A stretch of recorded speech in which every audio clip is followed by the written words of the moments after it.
what a difference 50 years makes. 50 years ago, I made the travel team, the Greenway travel team, and I'm going, I made it. I don't ever have to practice outside again. 50 years later, we're playing outside. We get to play outside. And I'm excited about it. Those days, like that's where you started back in those days. The town teams, you had like a house league team. Where the town teams where I was from, the Greenway and the Iron Range, and each team had their little town team. And the town teams practice outside. And then and every once in a while you got to play a game or something inside, but you practice outside in the outdoor rink, and it was cold. You freeze your tail off a lot of the time. You know, they had the warming house and all that, but that was the goal. Your goal was to make the travel team, you know, so you don't got to play outside. You don't have to play. If you want to, you can, but you don't have to. And here we go. 50 years later, the Chiefs are in another Super Bowl. They're not going to break my heart this time. And the Air Force Falcons and Coach Serratore are going to be playing outside at Falcon Stadium. And I'll guarantee you, it may not be 50 above, but it ain't going to be 50 below. What's been the response from your players, the ones that are from Minnesota and that, neck of the woods? I don't know. We just got it released this morning. Well, I know, but this has been in the works for a little while. There's been some. You know what? Honest to God, we really. It's been more the parents want to know what's going on. They want to make plans. For the game. Hey, we're playing on Monday. The boys. Yeah, I haven't talked to them about it at all. They haven't really asked. I mean, as a team, all you do is you prepare for the task at hand. You prepare for your next game, and those games are down the road. And if they're talking about them, maybe they're afraid to talk to me about it because I want them focusing right now on Holy Cross, not Colorado College on President's Weekend. But I'm sure they'll be excited about it. Just to be able to play. In a game like that, outside, it's going to be a high-profile game, high-profile environment. I'm excited for our city. The NHL game is going to be great for our city, and they're going to come in. It's going to have a huge economic impact in a positive way on the city. And then the game with Colorado College, I hope that. I hope the whole team, the whole city embraces this and comes out and supports whoever their favorite local team is. And those that aren't hockey fans, I hope they decide to come out and take advantage of what could be a once-in-a-lifetime opportunity. So there's a lot to be excited about. It's going to be a great weekend. The NHL's bringing their show in, and we know what kind of product they bring. And then for Air Force and Colorado College to be able to showcase their game in Falcon Stadium, like I said, to me, this is civically what an opportunity for the whole city to get out behind it. I would guess the temperatures are going to be very palatable, and in terms of going and watching an outdoor game, it should be great. That's not always the case. My son Tom played in 2 outdoor games, one in Soldier Field, which I went to, and I did not last 3 periods. I had a pass. I had to go on the field. I did not last 3 periods. I lasted 1 period, and I was looking for a luxury box to get my butt into, and which I did. And I watched the next 2 periods from up there. And then they played also in the football stadium, TCF Stadium, Bank Stadium on Minnesota's campus, their football stadium. They played a game there, and I know that one was awfully frosty too. My brother Tom played in hockey night. They had Hockey Day in Minnesota last year in Bemidji, Frostbite Falls, Minnesota, and they did have some kids get frostbite. That's how flippin' cold it was. Obviously that's not going to be the case here. If there's a concern, it's more the other way. We don't want to have, ice does melt. We don't. People in Minnesota don't know that until April and May sometimes. But ice does melt here, and it melts here all the time. So hopefully, we get a good temperature where it's going to be comfortable for the fans and the players, but also for ice conditions. Will you guys wear special uniforms? I think Rob's got something in the works. Yeah, he's got something in the works, but you're just going to have to be patient. Maybe not. I'm saying he may have something in the works. He may not. And it's more important, like, does he have gear for the coaches? Because, like, outdoor games, coaches got to wear cool gear, right? And 50 years ago, I didn't need cool gear. I was a cute little guy, and all that. I had, this guy, this one thing. Now, 50 years later, at age 62, I need good gear. It helps when there's not HD. I look better without HD. When the screen's a little bit fuzzy.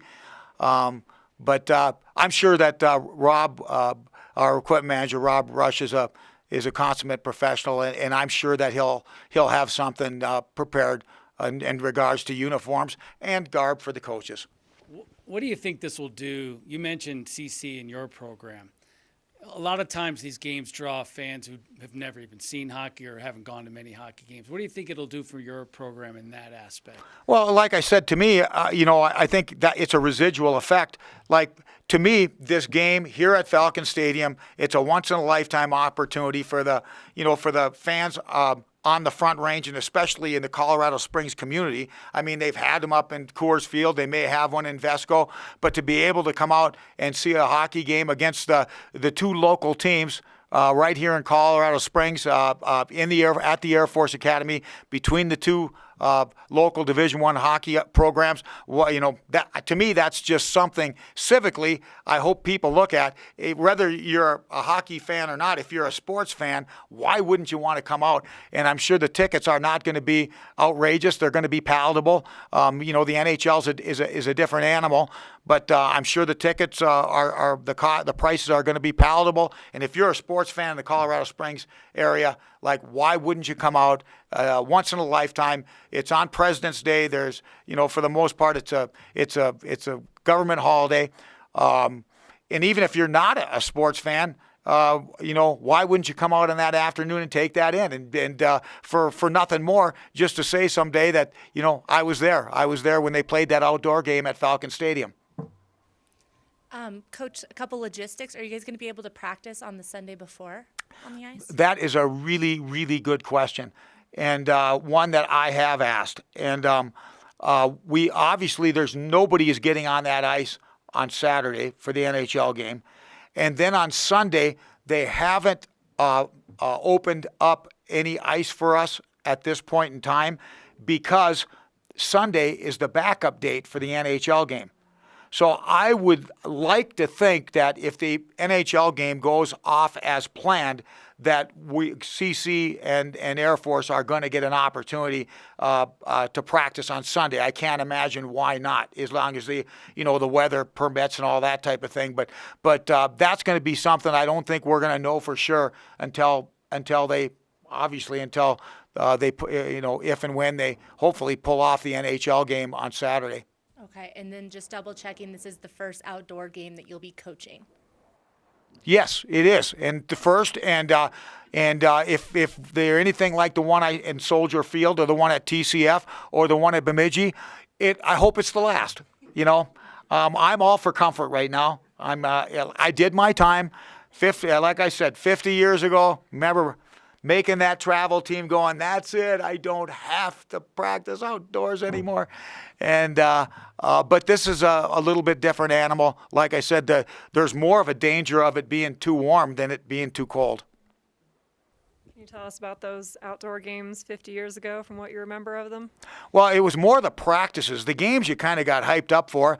And as a goalie, when you're playing outside, you liked it better when you were playing a good team, because you got some action. If you were playing a bad team, you just stood. You were the Maytag man. You were the loneliest guy in town, sitting on the other end, freezing your buns off. And so the games were a little bit more, when you played games as kids, it was more the practice sessions and that type of thing. And you know what? You're a kid back in those days. Like the high school team, the senior team, all the big guys played in Hodgkinsboro Outdoor Arena. They played in the indoor arena. So that was your goal. You wanted to, you kind of arrived when you made a team that got to practice and play regularly indoors. But playing outdoors, you think back now, was some of our fondest memories. I remember going back, I'm playing junior hockey, playing college hockey, and we go home for Christmas break, and there wasn't much else to do. You visit with your family a little bit, you spend time, and then you get a hold of the boys, and what did you end up doing? We ended up going down to the outdoor rink and playing a shinny game, with all the guys. That's where we kind of congregated. As we got a little bit older, we'd have some refreshments that helped us stay a little bit warmer. But that's what we did. You went, we from the north. I mean, and we were hockey players. We played hockey outdoors. And then when you come home, where'd you gravitate? You'd gravitate back to that outdoor rink or a fish house or somewhere. That's what people do. That's what people do in the north. And what does this add to an already pretty intense rivalry with CC? Yeah, I mean, we should have it's an intense rivalry, but I'd say, I wouldn't say it's not a friendly rivalry. I mean, our staff and their staff, ever since I've been here 22 years, and Don Lucia is one of my best friends. Scott Owens, one of my best friends.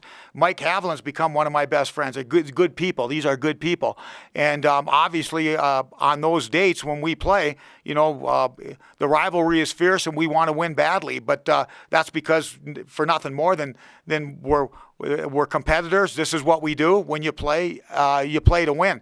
But I don't think in any way, shape, or form you can't paint this as an ugly rivalry. I don't think it's ugly between the teams. I don't think it's ugly between the fans in town. It's been great for us. For a lot of years, it wasn't much of a rivalry. It's not a rivalry when the same team wins all the time. Now we got a really good and healthy rivalry because, on any given day right now, we're going to play 2 games that weekend, and on both nights, either team has got a real good chance of winning, and that's what makes it for a great rivalry. Frank, do kids still play? Who are you? I just walked in. Okay. Do kids in North Dakota, Do you Minnesota, check his pass?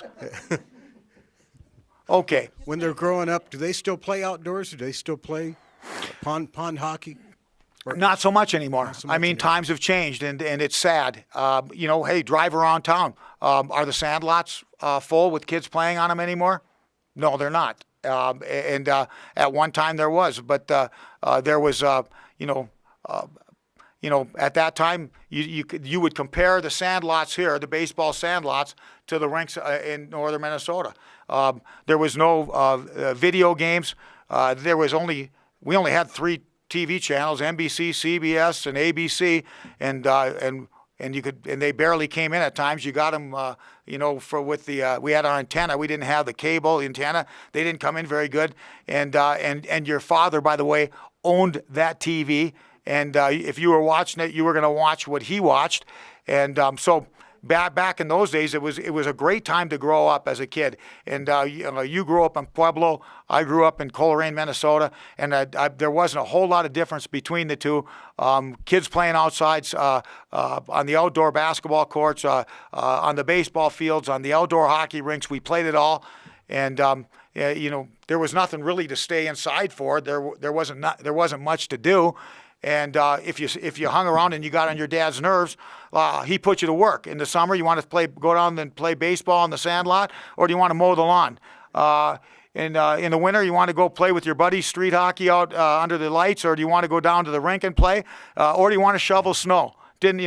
I wasn't the brightest bulb in the tree, neither was the guys I grew up with, but we connected the dots on that one in a hurry.